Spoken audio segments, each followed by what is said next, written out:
People ask me one question so often that I could answer it even in my sleep.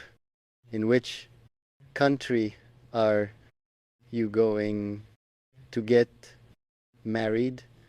They repeat it with excitement, with curiosity, sometimes with pressure, as if my life is a public map and they are searching for the one missing location. And every time I hear it, I simply smile because people think my decisions are made in royal hallways, in grand rooms with high ceilings and golden chandeliers.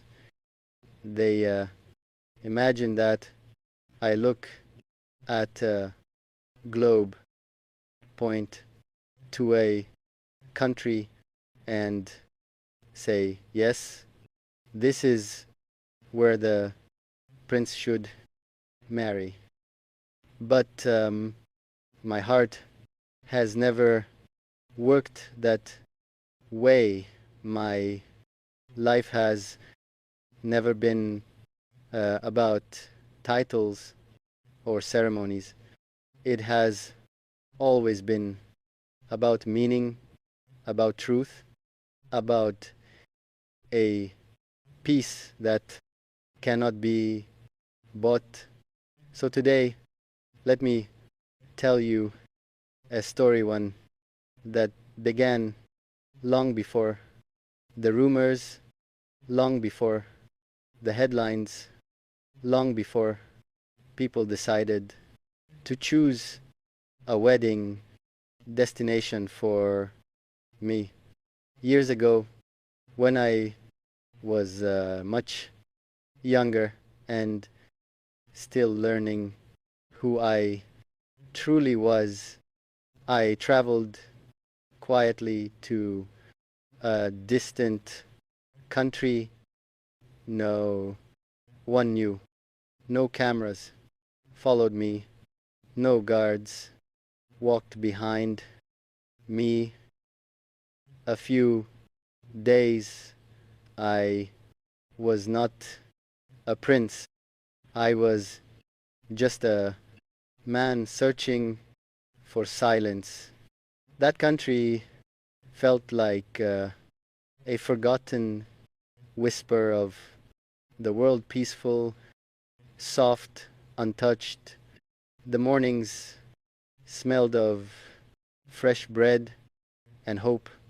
The nights were calm, filled with prayers that rose gently into the sky. People smiled not because of who I was, but because kindness was simply their nature. For the first time in a long time, I breathed without weight on my chest. And there, hidden among ordinary days, I met someone not famous, not royal, not someone the world would recognize.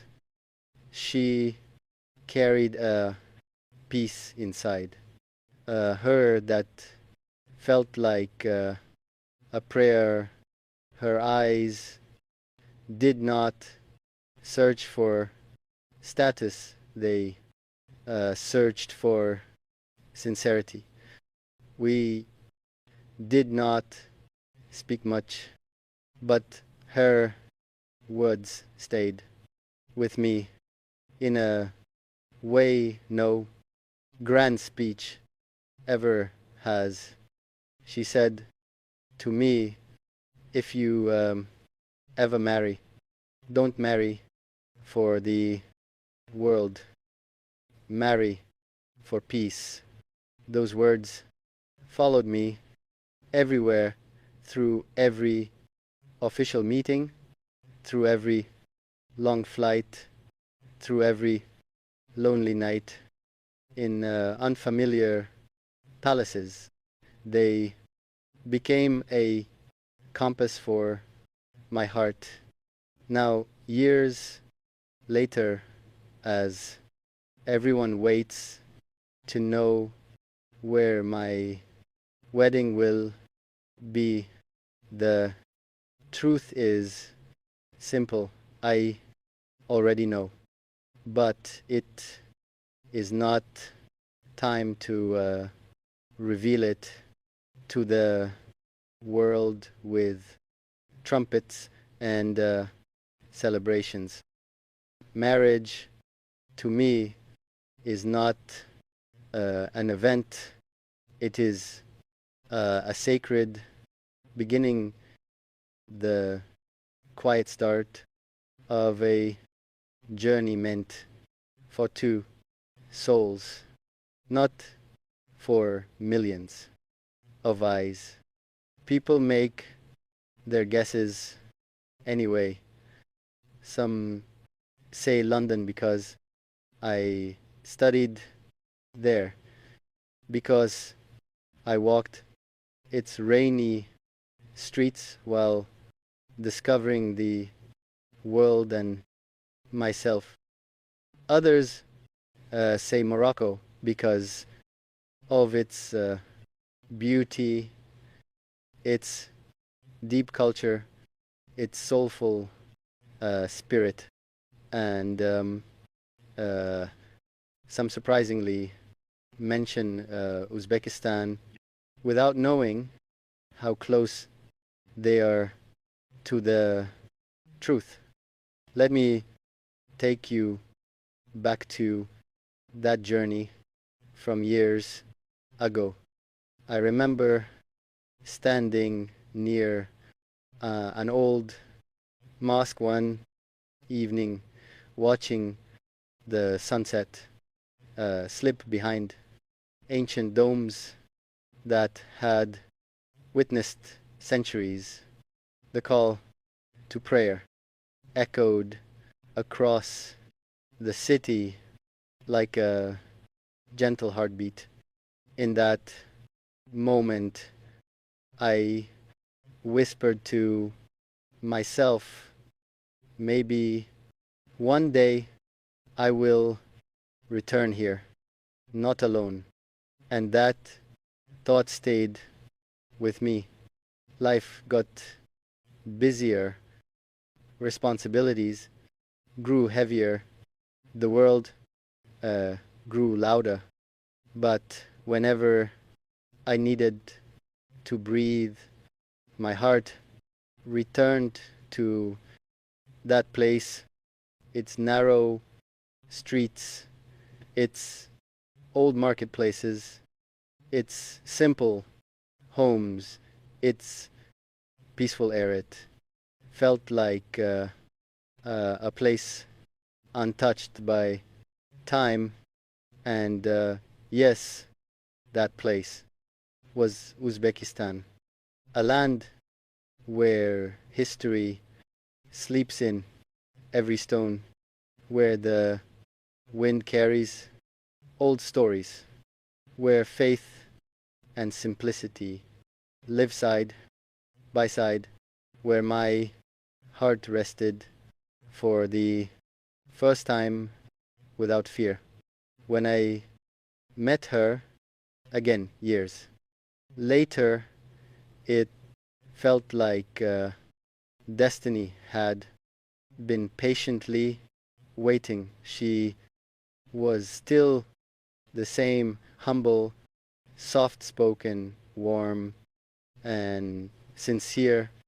No titles mattered, no wealth, no fame. It was just two people sitting together, remembering a moment that changed everything.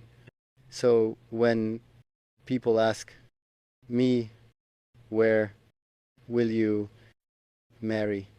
My heart already whispers the answer, not in a palace, not under flashing lights, not in a hall filled with strangers, but in a place where the sky feels close, where prayers rise like gentle smoke, where the past and the future meet. Quietly, Uzbekistan.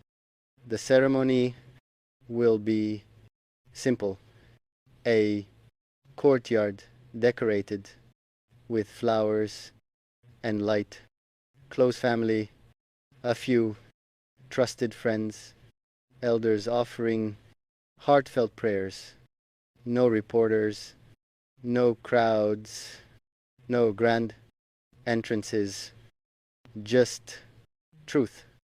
After the wedding, we will walk through the old cities of Bukhara and Samarkand, through streets that have watched empires rise and fall. I want to show her the places where my soul found peace. Some people may never understand. They think happiness lives in luxury, but real joy is found in silence, in choosing a life that feels right rather than one that looks impressive. When I told my family, a few were surprised, but one quietly said, if this brings your heart peace, then it is blessed. And those words meant more than any celebration could. So now, when people ask me, in which country are you going to